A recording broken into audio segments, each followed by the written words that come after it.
সাদাকাতিন ফাআখফাহা, ওই ব্যক্তিকে আল্লাহ সুবহানাহু ওয়া তাআলা তার আরশের ছায়া দিবেন, যেই ব্যক্তি দান করে গোপনে, যে দান ডান হাত দিয়ে করলে বাম হাত জানে না, বাম হাতে করলে ডান হাত জানে না, এইভাবে যে গোপনে দান করতে পারে সেই ব্যক্তিকে আল্লাহ সুবহানাহু ওয়া তাআলা আরশের ছায়া দিবেন। কিন্তু দুঃখজনক হলেও সত্য, আমরা আজকে দান করতে জানি না। আব্দুল্লাহ ইবনে মাসউদ রাদিয়াল্লাহু তাআলা আনহু বলছেন, রাসূল সাল্লাল্লাহু আলাইহি ওয়াসাল্লাম বলেন, ওয়াত্তাকুশ শুহা, তোমরা কৃপণতা থেকে বেঁচে থাকো। ফাইন্না শুহা হালাকা মিন কানা কাবলাকুম, কেননা কৃপণতা তোমাদেরকে ধ্বংস করবে, যেভাবে ধ্বংস করেছিল তোমাদের পূর্ববর্তীদেরকে।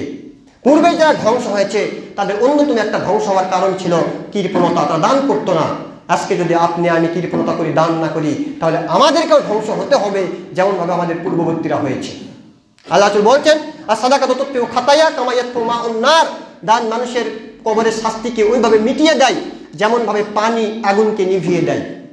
যেখানে আগুন থাকে, পানি দেওয়ার পরে যেমন আগুনের কোনো অস্তিত্ব থাকে না, ঠিক তেমনইভাবে দান করার পরে আপনার ওইভাবে পাপের কোনো অস্তিত্ব থাকবে না। সম্মানিত উপস্থিতি, আমি কথা সংক্ষেপ করে নিচ্ছি।